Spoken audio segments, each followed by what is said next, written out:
जब सुने के होई भोजपुरी गाना बस बजे के चाही गाना।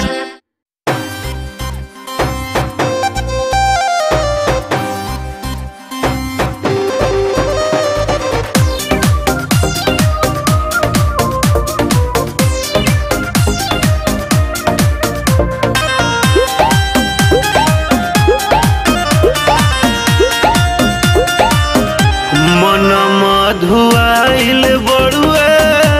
मुहावला जाइल बड़ुए साया साड़ी खुल गइल गहना छिटाइल बड़ुए मन धुआइल बड़ुए मुहावला जाइल बड़ुए साया साड़ी खुल गइल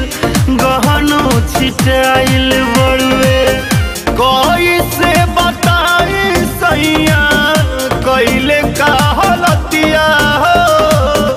कोई से बताई सैया कैले का हलतिया हो एक टूसी हर दिन घर में बढ़े दरदिया हो एक टूसी हर दिन घर में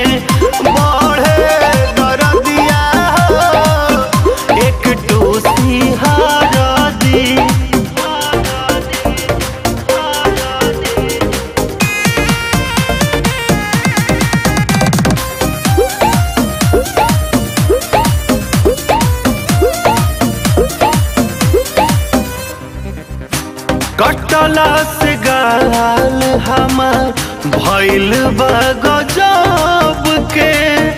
धइले बिना बोलले उठवा लपके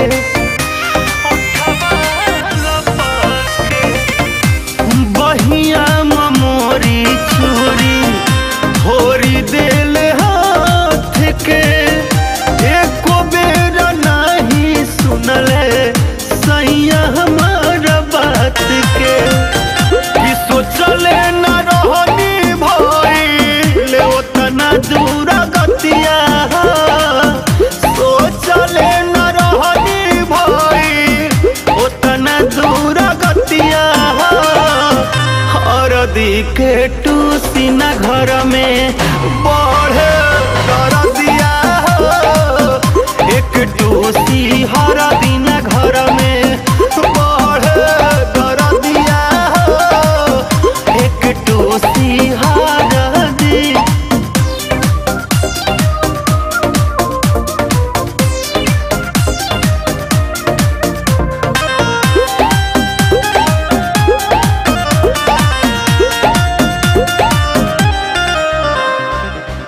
धके करवट के गोदियों में साट के ओढ़ना बिछाना सारा रखले उलट के बेरी बेरी के काम काहे तू न कइले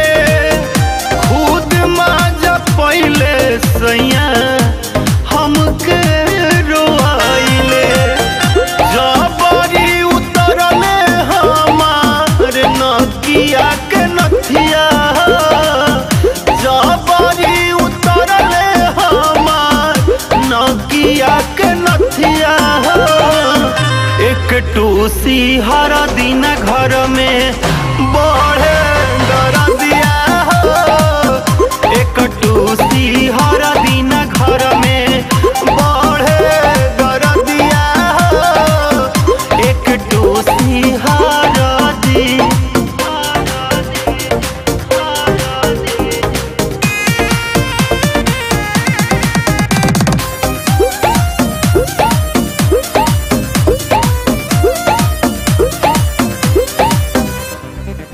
साजन सरमाइले न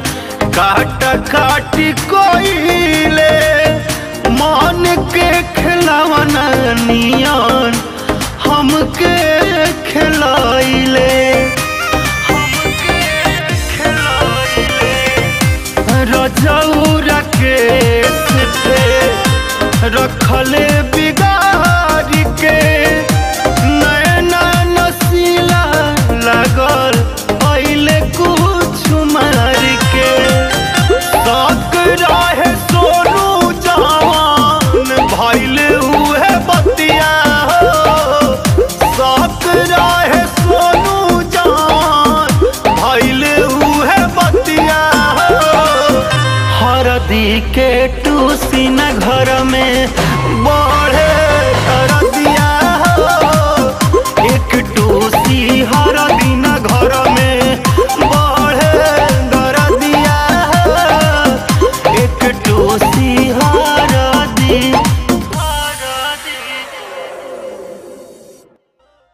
एक टूसी हरदी न घर में